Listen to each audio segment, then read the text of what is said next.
fade that out all nice and cleanly, and then shut it up for me and Brandon.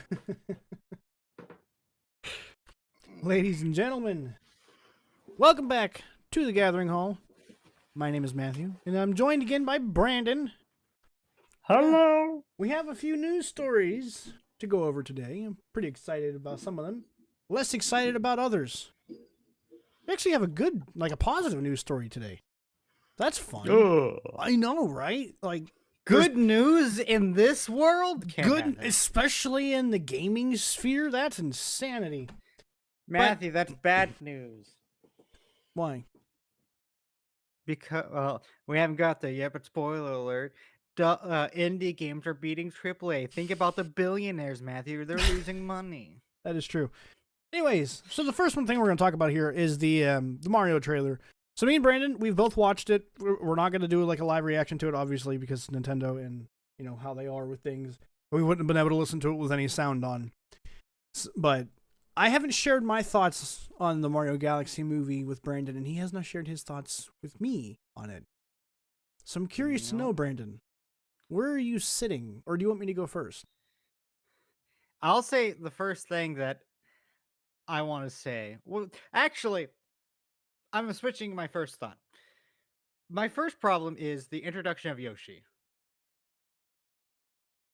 Care to elaborate? Where the fuck did he come from? What do you Like, mean? why is Yoshi here now? He was in an egg at the end of the last movie. Didn't you see that, Brandon? Are you blind? And then my other problem is his fucking eyes. His eyes? Yeah, dude, they bother me too. They're like weird and bloodshot and creepy looking. Like, what? Why does he There's look no that whites way? in his eyes. Why does It he doesn't look like natural. It bothers the hell out of me. That's like a nitpicky thing. I don't really super care about that. My biggest, Every time I see him, that's my first thought. My God, those eyes. like the animation and artwork and stuff in this looks very, very good. Like it looks every bit as good as the first one did, so it doesn't look like they've, done the sequel thing where they're like not going to try because they made tons of money and they're like, we can just make whatever. So it does look like they've done a really good job with the animation. I hate the humor they're going for. Like this scene right here? Yes, I hate it. I hate it so much. I don't like Illumination's humor. No, I don't either. So that's one. It's like gag humor almost. Yeah, it's just not very good. It's I know it's made for kids, but these type of movies, these animated movies, used to be made for families, which is why movies like The Incredibles or Toy Story, why those movies hold up still today. You can watch them at any age and enjoy them. And something the first movie did that I can already see that this movie's also going to do is story is not going to be very important at all. Like they're not trying to tell an intriguing story. It's just going to be a fan service movie. They're like, hey, member berries everywhere. They're just like, remember this? You remember this from the game? This is from the game. This was in the game. Look at this. Oh, you hear that music cue? You know, and I feel like I kind of elaborated on this a little bit in the live stream I did yesterday. I need more than that to get me excited for this movie. I need more than just like Easter eggs and fan service. Like you've got to tell a story that I'm intrigued by or interested in. The first one was like a novel thing, seeing a fully realized Mario movie, but we're past the novelty. Yeah, it's like I've moved and past this one that doesn't point. have it. Like I've done repeat watches of the first Mario movie, and it just doesn't hold up on repeat visits. It's just not a very good movie. No, and that's really unfortunate. I was trying to unfortunate. think of the story beats of Mario 1, and there's just not a lot of story beats like at all. It honestly feels like a 15-20 minute movie if you just took out a lot of the stuff to it, and that's just not okay. No, so I'm not nearly as excited for this as I want to be. Because I put Mario up there on the same level as like Metroid or Sonic the Hedgehog for video game franchises that I hold dearly. Like I adore Mario games. I've played every single one of them with you, and we've 100%ed every single one of them. Like they're some of my favorite games of all time, and I just want to see them done justice. Like we talk about this occasionally. You can be a fan of something and still be critical of it. In fact, I think that it makes you more of a fan of something if you're critical of it. Mm-hmm. Just blindly accepting mediocrity, which is, I think, what we're going to be getting with this, is just a mediocre story with flashy visuals just to keep kids entertained. And kids media doesn't have to be dumb. It just doesn't. No. It doesn't have to be dumb. So that's like, my thoughts on this. I also just like like one problem I have is that they are severely rushing everything for the sake of fan service. Like Mario does have lore, and it's actually quite interesting that they could do stuff with, and they're I, just not. They're ignoring all the lore and intricacies of it I remember to do reading this. years and years ago now that it was some executive at Nintendo that made the decision that anything that has to deal with Mario, like the property, the IP, the intellectual property of Mario, can't make any kind of significant change to either the world or characters, which makes it physically impossible to tell any kind of intriguing story in that universe. I think the last one that they were able to really tell a good, interesting story with was Super Paper Mario for the Wii. And then after that, it was just like as bare bones as it gets for storytelling. And that's so unfortunate. Because It you're makes right, your IP stagnant. there are interesting things in Mario's history that you could pull from to write a story. Like, for instance, the fact that Mario, Bowser, and Luigi are all star children. Yeah, I Like, just that could be an interesting. I don't remember if Yoshi's one, but or the fact that like Bowser's Legion of Minions are like the forgotten like lower class of people to the Mushroom Kingdom, which is why they rallied around Bowser and why Bowser wanted to be king in the first place. I hate that scene right there. Also, Ninja, we'll be here when you get back, man. That one where they're slapping. Yeah, it's just not Yeah, my kind no, of humor. Again, no. it doesn't need to be slapstick stupidity. You can write something intriguing and fun that everybody can enjoy. But that takes talent and that takes effort and that takes risks, and Nintendo is not going to take risks with Mario. I mean, they're just not going to. But this just looks like another member berries filled movie, and I need more than that, unfortunately. I had brought up the comparison with the Sonic trilogy that we have, which gradually had gotten better. Like the first movie was kind of mediocre, and the second movie was pretty good. The third movie I thought was fantastic. I really, really liked the third movie, and you're not going to get that from a Mario movie. You're just not, unfortunately. Especially with how they're doing it. Again, Mm-hmm. like if this one had like a more serious tone to it, kind of like how the second one did, and there was like more iteration, but no, you can clearly tell just from this trailer that that's not the case. Right. And it weakens the entire narrative so much. It makes it where like when this movie came out, I thought since I watched the first one, I thought I would actually like be super stoked for the second one when I was leaving the theater. But since then I've had time to ruminate on it and think about it, and I'm just like, you know what? This isn't that good. It real like I could like what happens in that movie? Bowser walks around, takes a few things, fights a few things. Mario does like a training sequence, and then they fight. Luigi doesn't do fucking anything in the first movie. He does save Mario from Bowser's laser. But he's hardly in the movie at all. I know. They have come out My and poor said boy Luigi. they had during the direct for this movie, because there was a direct for the Super Mario Galaxy movie for some reason. They had Charlie Day and Chris Pratt kind of talking about the movie and have confirmed that Mario and Luigi are together throughout the entire arc of this movie, the entire narrative, which that's good, but I don't know, man. Also, I'm just not excited for this one. Why is Bowser using two axes? I I don't care about He's a that. but he's literally a wizard king. Like that's in the lore. Why not I use think it's that? because of the axe at the end of the castles in the first Mario game. That's probably why. Because again, member berries. That's what they're doing. That's all they're going Yeah, to do. That's all this but movie's going to be. I feel like that would be again. I guess I'm thinking of the more interesting Yeah, thing you of got to quit trying to Bowser make being it. able You to got to, use magic. Brandon. You got to quit trying to make the stories of Nintendo stuff interesting because Nintendo hates interesting stories. We did that with Like Tears of the this scene Kingdom. right here. This scene right here also bugged the hell out of me. Which one's that? The very end scene with the Luma in the jail. Yeah, the Luma was annoying, and like it was kind of funny the first time, but then like it just gets old. But See, I didn't even think it we're was gonna funny. end up rambling a bunch because I think I've said Yeah, everything because I you need to just brought up say. Tears of the Kingdom, where we brought up so much interesting lore they could have dealt with, and Yeah, instead, but link is in the description to this trailer if y'all want to watch it yourself with the sound turned on. But we're gonna go ahead and switch over here to the next story.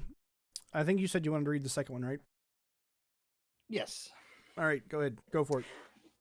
Valve fires back at New York lawsuit over loot boxes, says they're like magic cards or Labubu. Counter-Strike 2 mark maker shares concern over ask to implement invasive tech in customer privacy. So, this is what I'm going to say. Do you know what the difference between a loot box and a magic card is? Except the fact that one's You get a physical, one's digital. I was about to say you get a physical product for one. Give me one sec. Oh, this is unscripted. I don't know where he's going.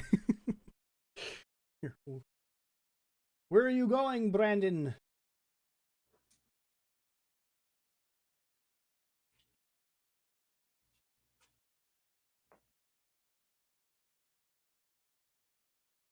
He's gathering cards. It looks like.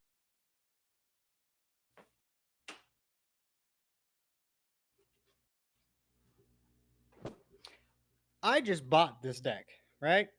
100 Okay. cards. You had to do I that. didn't have. Yes. I want physical representation for these. I chose the card that would helmet. I chose the art for the lands. I chose everything in it. I didn't have to open a single pack to do that. I bought singles. So yes, card packs have a gambler thing to them, but you don't have to do that. With loot boxes, you have to do that. Yeah, there's no other way to obtain any of this stuff usually. Typically, I mean, I can't think of a single example where there are like cosmetic items or That you like can just weapons or buy something that you can outright. just outright buy. And even if you could, it's always with real world So much, currency too. and it's significantly more expensive. Right. So it's So I don't that think the is where parallel my is yeah. no, that is where mine. This was expensive, but it's 100 cards, and I could have made it cheaper if I wanted to. That's where these fall apart. Like, yes, you can open magic packs, and that's like loot boxes. The problem is one, it is physical, so I will have these for fucking ever. Mm-hmm. When Counter-Strike inevitably goes away, guess what? That shit's gone. Yep. It's just like Anyways, the loot boxes or the card packs for like the MUT mode in fucking Madden. Like yeah. as soon as the next game comes out, all that money that you spent opening those card packs, that's all worthless trash now. You literally may as well have gone out into your backyard and lit that money on fire. Actually, that would at least provide you warmth. And something to look at, I guess. Yeah, it'd be kind of pretty for a time. I don't know. Anyways, I hate loot boxes. I do too, and I think I think they should go away. I think loot boxes are a problem, and I don't care what company you are. Now, to be fair, the whole Labubu thing is also fucking stupid, but at least again, that's physical. Yeah, at least you're getting something. Digital loot boxes are stupid and literally there just to price gouge you. That's what they're there for, to make more money. for the fucking Her company. name is Letitia, by the way. I don't know if you were gonna Who's get that Letitia? when you get there, because just letting you know that's her name, Letitia. Oh, okay. I probably would have said Letitia. Last month, Valve was sued by New York State Attorney General Letitia James over the game's. What did you think I was going to say? Letitia. Letitia? Knowing you, I don't know. General Letitia James over the game's makers, the game makers implementation of loot boxes in its game like Counter-Strike and Team Fortress 2, calling them quintessential gambling.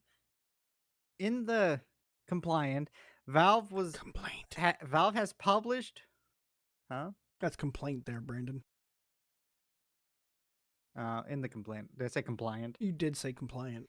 I was seeing the thing was kind of like cutting off the middle N, so it looked like corn, and so I was just kind of baffled by Does that that. help? I mean, it was fine, but yeah.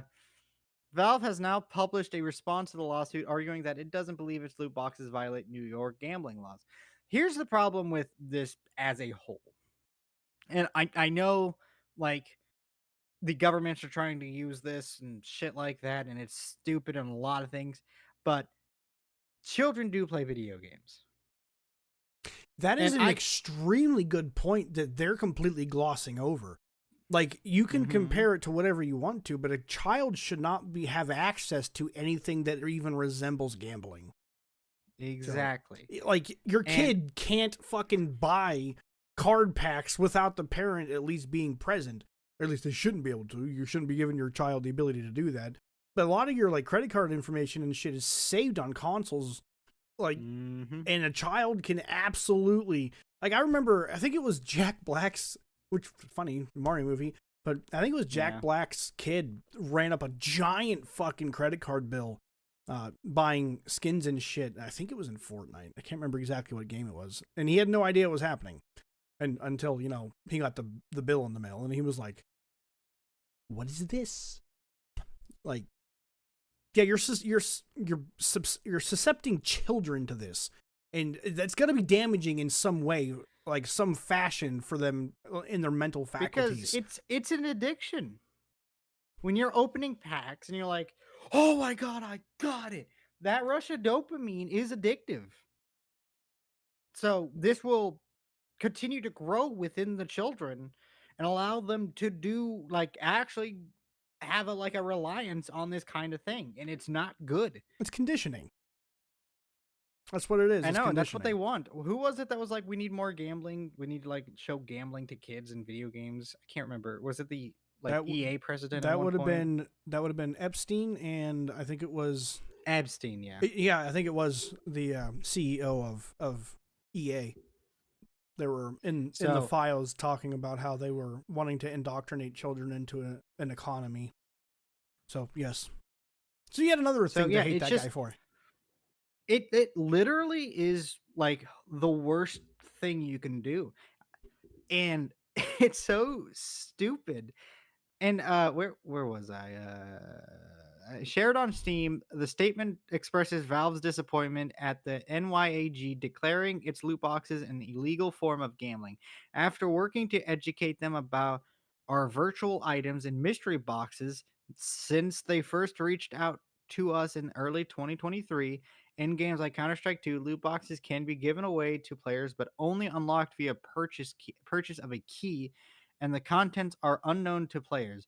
They could get anything from common skin they didn't really want to an extremely rare item that could sell for potentially thousands of dollars on third-party resale markets. This is another problem with which sounds a lot like gambling.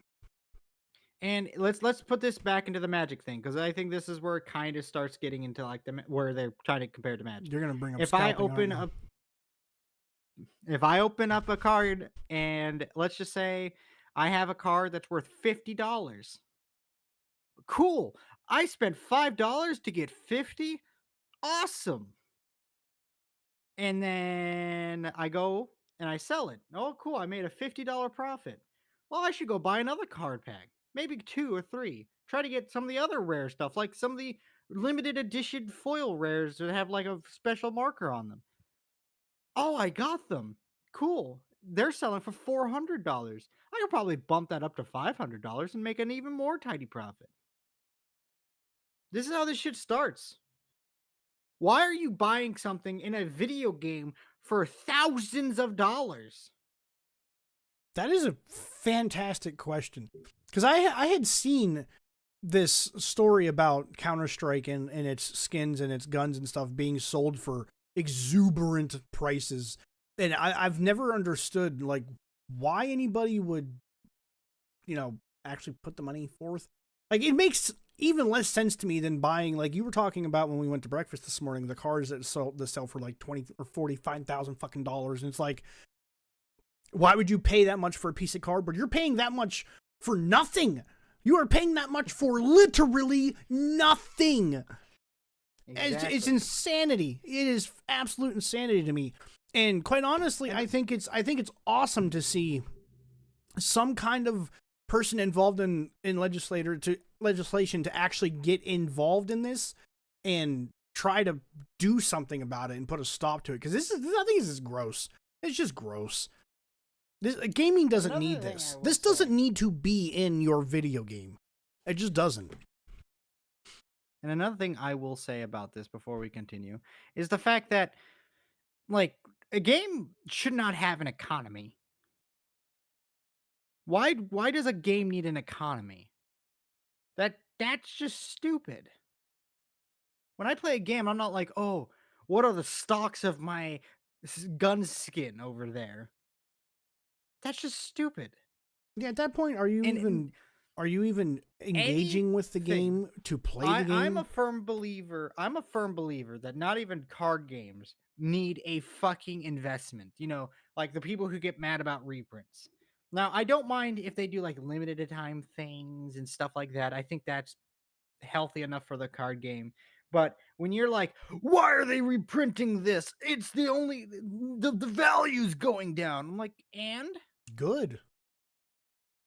like there is a set of cards in Magic the Gathering, and they're on a thing called the reserved list.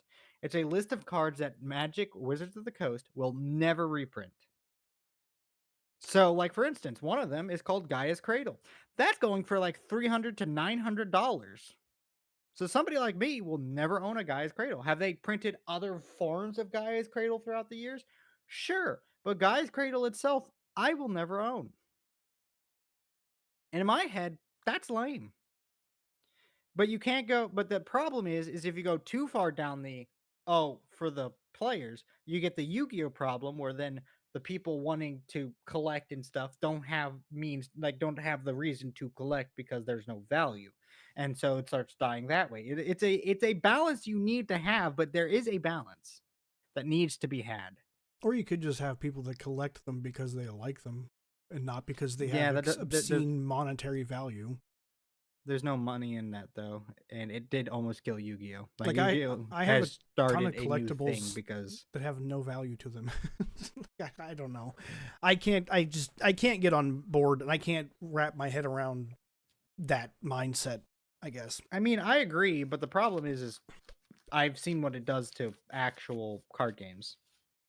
Like Yu-Gi-Oh was actually dying for a time. They have started rectifying that by making like some like high rarity stuff, but Magic takes it to another level. Anyways, the New York Attorney General's complaint states nearly every user who buys a key and opens a loot box receives a virtual item that is commonplace and worth only pennies, far less than what they spent to open the loot box. It argues that people open loot boxes for the same reason they gamble at casinos, the potential of winning a large prize, which is true. Which is exactly 100%. what you had been alluding to. Exactly. Valve, on the other hand, argues that its loot boxes are similar to tangible products like blind box toys and packs of trading cards. Generations have grown up opening baseball card packs in blind boxes and bags, and then trading and selling the items they received, Valve says. The company also shares its concerns with the way that NYAG wants to alter its games, namely that the NYAG wants the contents of loot boxes to not be transferable. I I think that's a just really good think that idea. no, I just think loot boxes shouldn't exist. Well, I mean, if they want to, if They don't want to remove the loot boxes, and Valve wants to keep them in there. I think making it so that you can't transfer the items from loot boxes to other players, I think that's a solid solution. That would fix the problem. It would Yeah, I probably just kill don't think Counter-Strike, which is why Valve doesn't want that to probably, happen, but but I think that's perfectly reasonable. it's so crazy to me that games can have a fucking economy behind them. That's just insanity. Because like I just don't understand it. Anyways, I mean, I don't want to rehash the same shit. So they appear to assume digital mystery boxes and items in our games are different from tangible items like baseball card packs. Valve says we think the transferability of digital game item is good for consumers. It gives a user the ability to sell or trade an old or unwanted item for something else. In the same way, the owner can sell or trade a tangible item like a Pokemon or baseball card. But again, there's a key word there. Did you notice it? Tangible. Yep. If I'm giving you a fucking skin for a gun and you're giving me a Pokemon card, I at least can hold the Pokemon card. I can appreciate it. Well, I something don't need this game to have it. something that you had I brought can up display it. earlier. Um, say 15 years from now, something like that. Say Valve comes out with the Steam machine. The Steam machine does really, really bad. It like tanks their reputation, and Steam just really struggles to regain that foot. It could happen.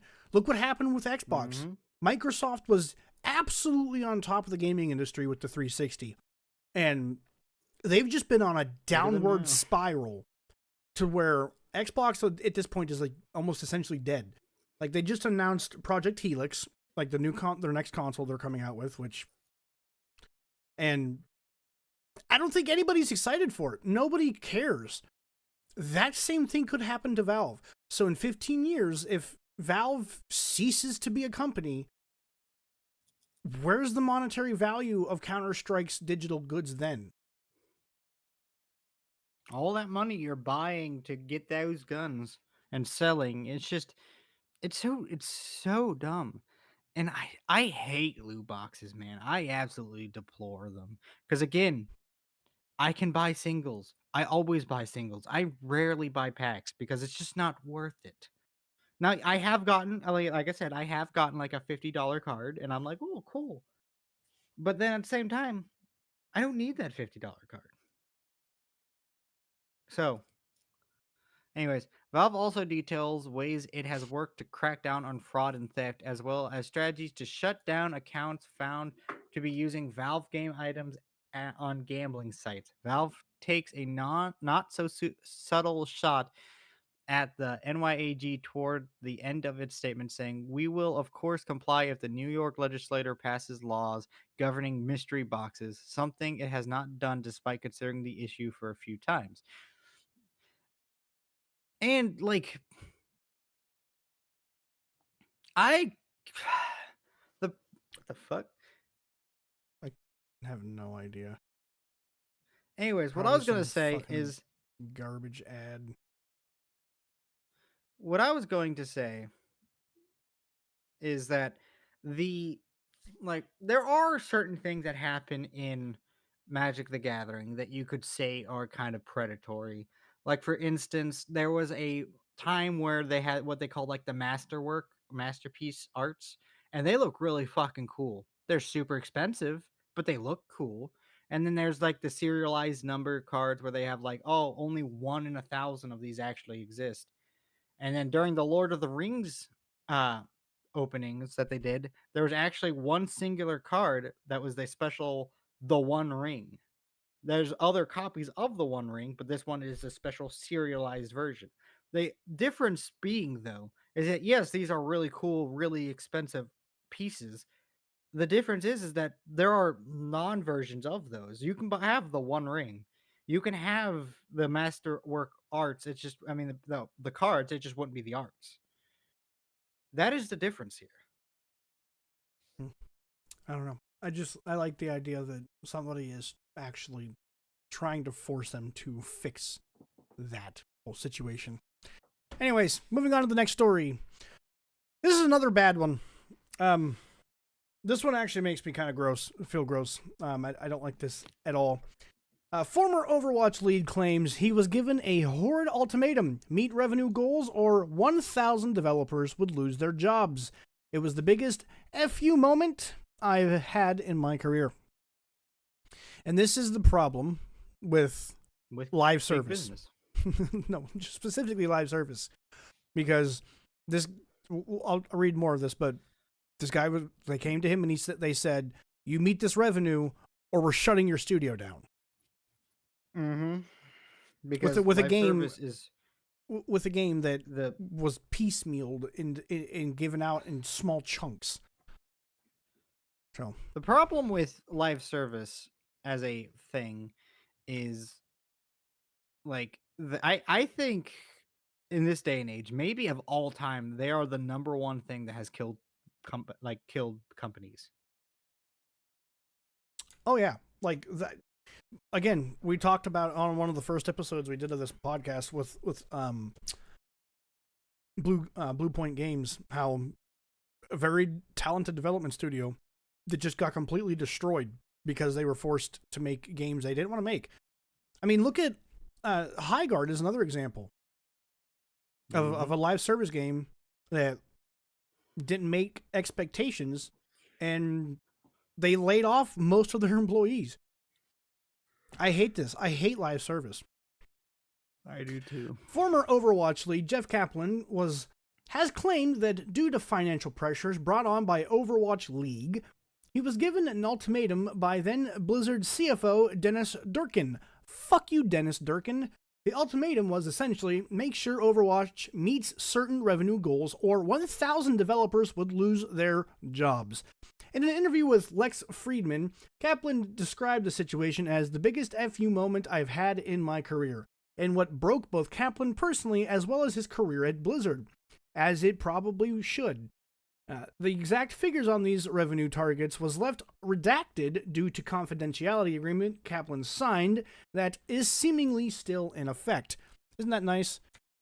Like they come to you and they come to you and they say, we're going to fire everybody if you don't make this number. But if you talk to anybody about what I'm telling you right now, you're going to be held legally liable for that. And we're going to sue you into the ground. Blizzard is one of the most disgusting companies in the gaming industry. I refuse to play anything that they publish. I put them up there now they're up there with Ubisoft. I don't play Ubisoft games. I don't play EA games, and I don't play Blizzard games. I just don't like them. I don't like their business practices. I don't like the stories we've heard from the inside of these companies, the sexual harassment allegations levied towards these fucking business suits. Blizzard that was like ran their office like a fucking frat party? It may have been Blizzard, but I know Ubisoft was really bad with that for a long time. I don't know if they still are, probably, but there was one of these gaming companies. I can't recall exactly which one it was, but the fucking head, the guy at the top would just fart in people's faces.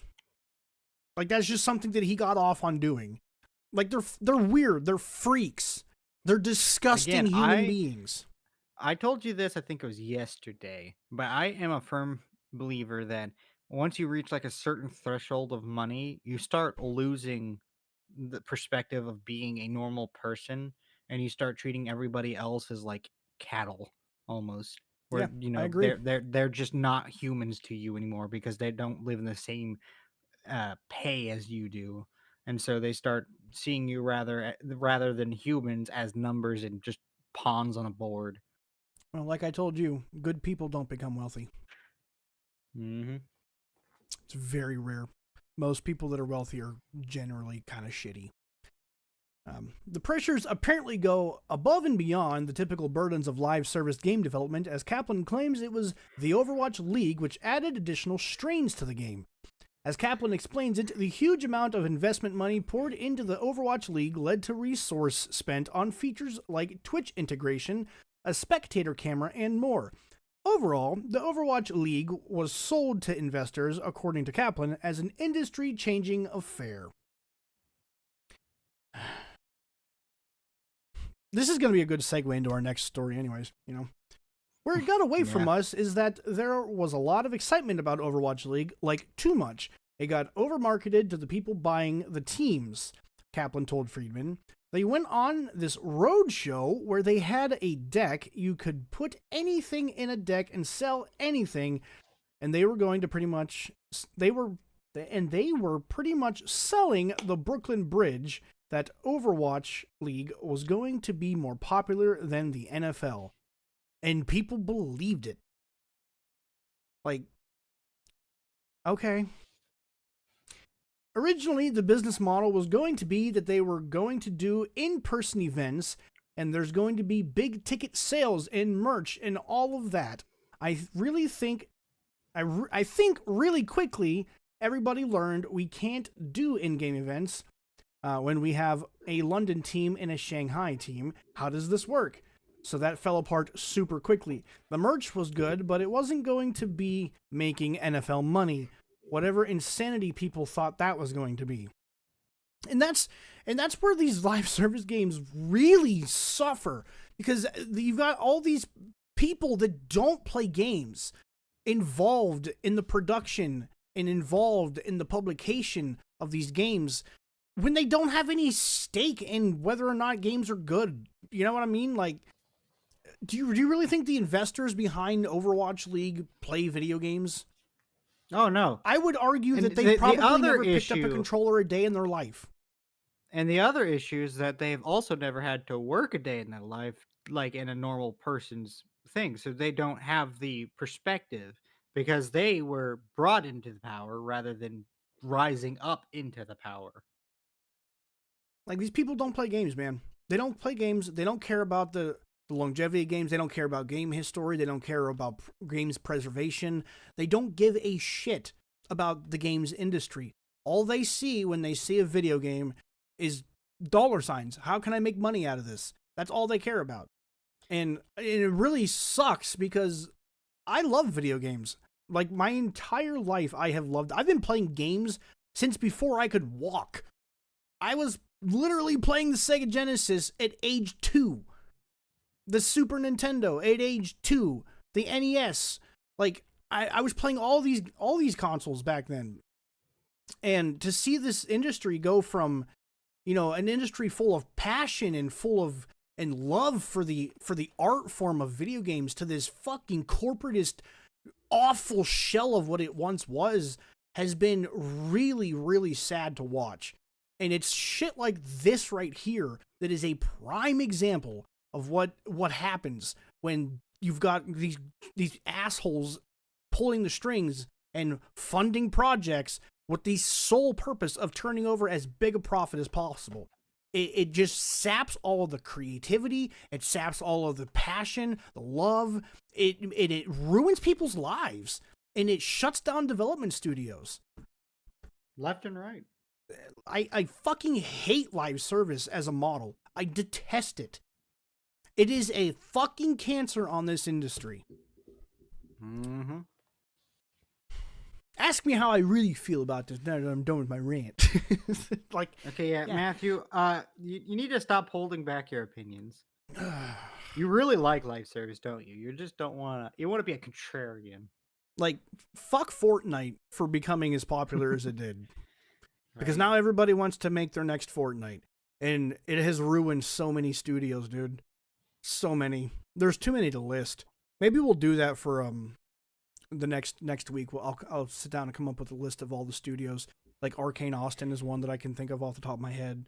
Rocksteady, they were forced to make a fucking live service game, and now their reputation is dog shit. Blue Point Games is another one that pops in the head. Like, Anyways, Kaplan described Overwatch plans going out the window as a result. So you've got the development team who have ideas, they have plans, they know what they want to make, and then you've got these people that aren't even going to fucking play the game coming in and saying, no, this is what you're going to do. So throw all your shit out. I want you to do this instead. Welcome to the games industry in 2026. Yep. These investors and Blizzard would look to the game itself to pick up the slack, to sell more, to give the esports venture more and more. I also really don't like esports. I know it's kind of a hot take, but I think that esports is another problem in the industry because there's just too much money involved. Mm-hmm.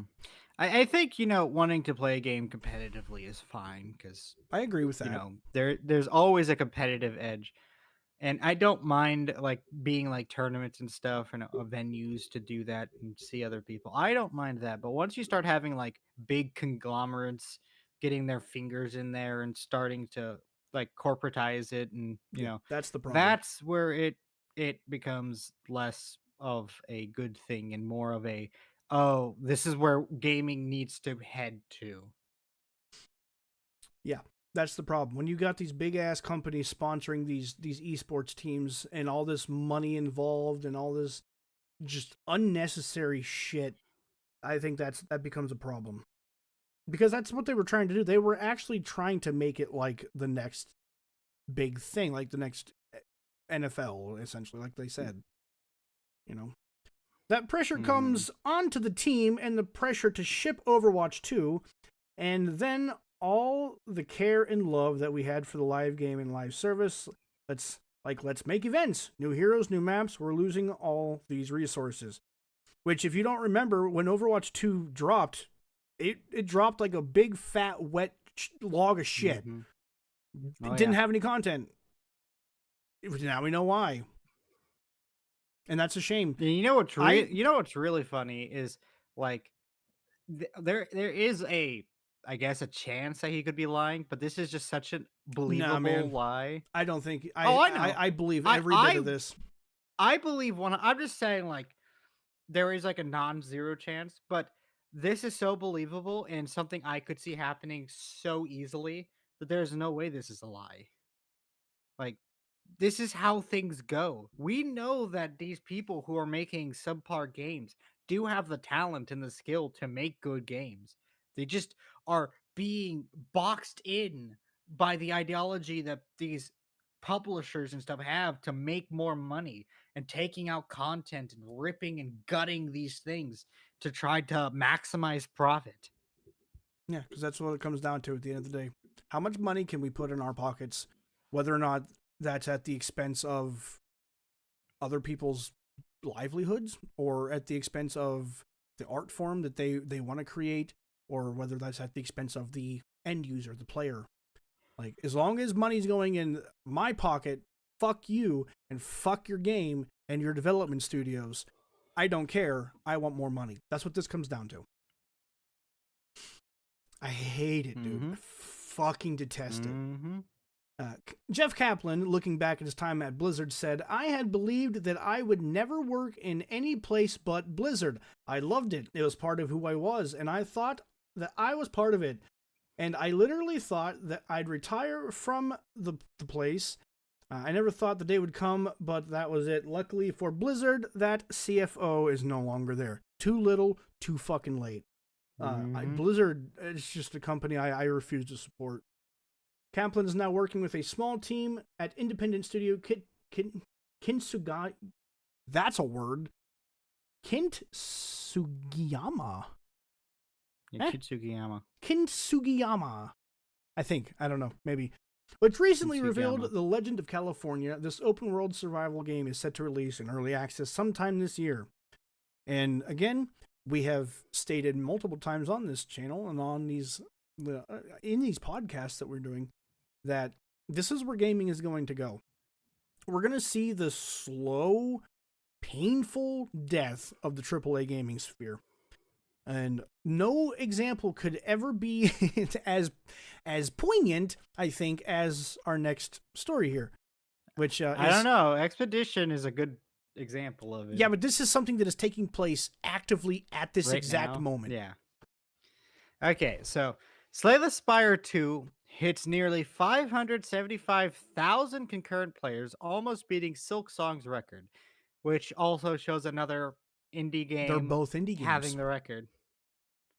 Data from Video Game Insights suggests Mega Crits Deck Builder sequel has sold around 2.8 million units, and this just came out.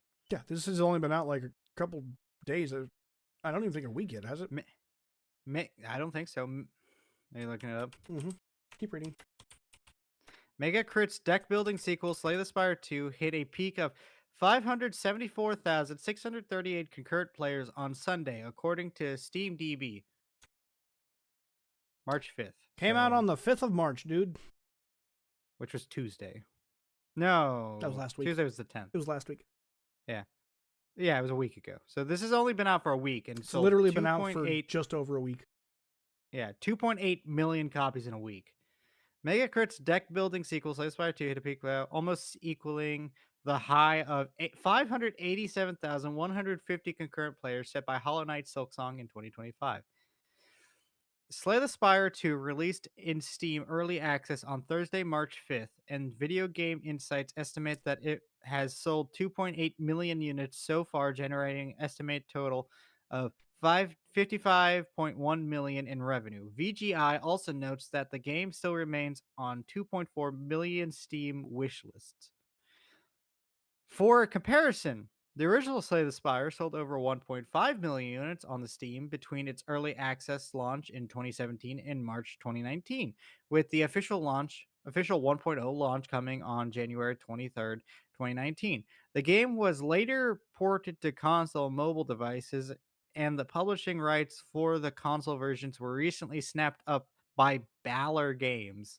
Baller? I don't know. But I just want to say, give them the applause. Like, this is awesome. This is super cool. I love stories like this where you've got like these independent developers that hit massive success like this. $55 million in just over a week is crazy. That's crazy good. In revenue. And their budget wasn't $700 million. No, it wasn't. It was. I would say it would probably be less than $10 million, if even that. This is where, this is what passion does for gaming. When you have passion and you have the drive to make something that, the gamers around you want to play, you succeed. And this is what big business doesn't understand. I don't understand why they don't understand. There's like example after example of these smaller studios. Like, look at Shovel Knight. Shovel Knight did crazy gangbuster numbers. It launched an entire publishing studio in Yacht Clubs. Yacht Clubs has actually published their own games. They have published games for other developers because of the success of Shovel Knight. Like, how can these companies not see this and think maybe people don't want these drip-fed live service dog shit? Because there's more money. There's more if they hit that money. gold rush, but it's another. Yes. It's so rare that happens. It's gambling. It is literally the loot boxes. This all's connected. And you have to remember that these investors and stuff, again, they don't care. They don't care if the companies fail. They see the potential it has to make millions of dollars. So they're like hundreds of millions of dollars. They're like, we're going to do it in the way that would potentially make the most money. And in doing so, instead of averaging out to make a lot of money, they're trying to skim enough that it becomes that maximum money, the infinite money. And it will never work 99 times out of 100. They're looking at your Fortnites. They're looking at things like Honkai Star Rail. They're looking at, what was the other one that company had made that was huge for a long time? Genshin Impact? Genshin Impact. They're looking at those kind of games and seeing the dirty, filthy fucking money that those companies are making. And that's what they want. But unfortunately, that's short-term gains in favor of what you could have, which is a good reputation where people are going to buy whatever you make. Like, look at Pokemon. Pokemon can literally shit out whatever they want because they built a reputation of making incredibly good games with, like, the original, I would say maybe the first 4, maybe 5 generations of Pokemon games were really, really good. And now you've got this rabid, loyal fan base that will swallow anything that the Pokemon company takes a giant shit and just plops on a plate for you. I mean, I'm not going to say I'm part of that, but, Also, what's going on, Sir Menone? Welcome, welcome, welcome. Hello. So it's just it drives me crazy, dude. But yeah, I love to It's see this because yeah, I love to see. I'm really loving seeing indie and double A games just absolutely crush triple A. Back in 2019, roughly 43% of Slay the Spire sales came from China, and the sequel has been seen a similar pattern. According to VGI, around 43% of Slay the Spire 2's players are in China, with 51% in Asia all overall, while roughly 25% of players are in North America and around 19% are in Europe. Mega Crit switched over to the Godot engine for Slay the Spire 2 after publicly criticizing Unity's runtime fee policy in 2023. Emilio Coppola, the Godot Foundation. Have you ever heard of Godot? Godot? I have not. Executive director told GamesIndustry.biz last year that the open source Godot engine had seen a huge increase in popularity since the Unity runtime fee episode. What is the Unity runtime fee? That was when Unity was going to start charging developers. I think it was per purchase of a game if it was made in Unity. I believe that's what that's referring to. I think I remember hearing something about that.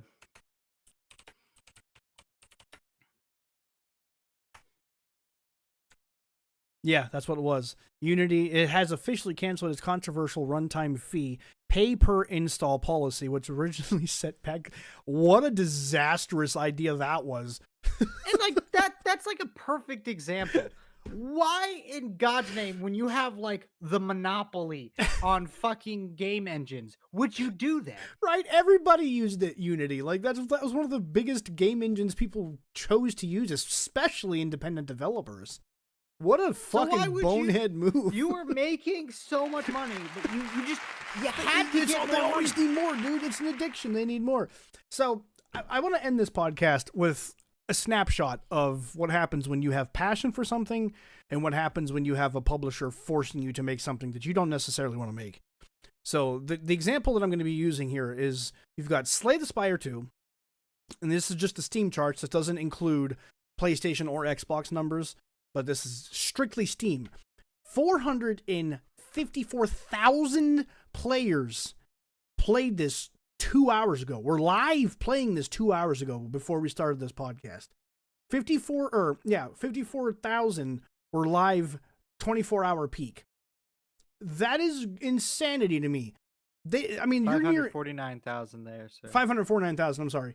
We're the 24-hour peak. That is nearing the all-time peak of this game. It has been consistently hitting multiple hundreds of thousands of players since its launch. Marathon, a Sony-funded AAA fucking. Is it a hero shooter or is it an extraction shooter? I get them confused. I think it's extraction. I think so. I think it's an extraction shooter. Because that's like budget. that's like the new one, right? Like hero shooters are on their way out, and extraction shooters. I think it is an extraction shooter, but it's it was done by Bungie, which they're the fucking Halo guys, right? So it's like you've got this to have a big name, right? They did at one point. They had this like what's the word I'm looking for? Prestige. Like Bungie had a prestige. They were like a household name, and their all-time peak is 77,000 for a brand new game. That should tell these companies something, like to be able to look at these numbers, but it won't. They'll see this and they'll think, but of that 77,000 all-time peak, maybe the 34,000 playing are going to be spending big money on our loot boxes and our microtransactions and our in-game purchases. Maybe we'll get 20,000 whales out of that 34,000. That's all they're thinking about. They're not thinking about making a good game. They're thinking about profit first. And I love this, dude. I love these numbers here. I think we started saying about a month or two ago that the gaming industry will survive on indie. Yeah. And this just proving our point that indie and double A is definitely going to be the way to go because triple A is so fucking blind to what they could actually It's accomplish. so corporatist. There's no Hmm. soul left in AAA. Like, there just isn't. All of the soul and all of the passion has moved to indie and triple and double A. And if that's And it's not what like they don't have the tools anymore to do it. Like, back in time, it was kind of hard to make an indie game because it was fairly expensive. But as time goes on, it gets cheaper and cheaper to actually make quality games. I agree. I'm also already sick of extraction shooters. Because I mean, Yeah. for one, I don't even like PvP. Like I've never really No, liked. I hate I've PvP. never liked PvP. Um, but There's only one PvP game, Matthew, we have ever played that I enjoyed, and that was the online Halo like arena game, if you remember that. Combat Evolved. Yeah. That was Oh years no, ago. actually, that's a lie. There was one more that is way more recent than Doom. Combat Evolved. Doom, man, that is probably my all-time favorite. I had so much fun with Doom 2016. I forgot about that. God, that game was so much fun because you could earn everything in game. Yeah, you didn't have to. Yeah. So when you saw somebody with a really cool outfit and a really cool skin, you knew that that person did something really cool to get And you that could go thing. look at what they did, and you're like, "Wow, they That put took in the skill. time." Now it's like, oh, that person opened their wallet and pulled packs. That's I don't know. Maybe it's just the Yeah, old curmudgeon in me coming out. Maybe I've just reached that point where I'm an old fuddy duddy, and the things that I enjoy yeah. and I want in video games is 15 just is no longer. considered. You know, 15 is considered the peak of your day life now. I guess if you were born in anything other than the year 2000 and above, you're now considered a dinosaur. If you were born in the previous fucking century, dude, you're just old as fuck. If your birthday ends in anything or begins in anything other than a 2, you're just old. If it's 19 I anything, would cons- I would consider myself old, and that doesn't qualify for me. I will say Xbox is fucking dead, plain and simple. Making someone who's lead AI marketing bullshit, yeah, that's crazy. That's crazy work. I'm sorry, dumb fucking decision already showing with their latest announcement. So, I mean, we don't have. I thought about looking at for a news story about Project Helix. I just don't fucking care.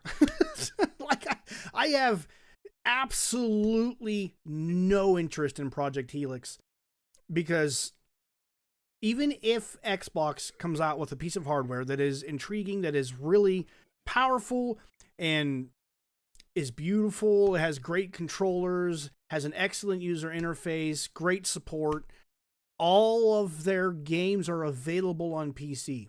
I own a gaming PC. They have completely invalidated their platform to me. Mm-hmm.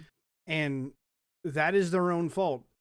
And it's not like Xbox can come out and say, well, we're not going to do that anymore. We're going to stop releasing our games on Xbox because they've already set that precedent. Or not on a PC. They've already set the precedent. They have done that to themselves. So even if they came out and said, well, we're going to start doing exclusive content only on Xbox Project Helix, that would kind of alienate a large part of their fan base. They've kind of fucked themselves, you know? Yep. When you So give your core stuff away and out in the open, it doesn't end well for you, we and you kind can't of go back either. we've kind of touched on that quite a bit in the last episode we did of this with PlayStation pulling back PC support, which I know some people think is anti-consumer and is bad, but at the end of the day, Sony needs to keep PlayStation afloat because if PlayStation goes away, Sony goes away. I mean, they don't really have much else going on. They have I don't even know if they make televisions anymore. I know they make cameras. I know they make headphones. I don't know.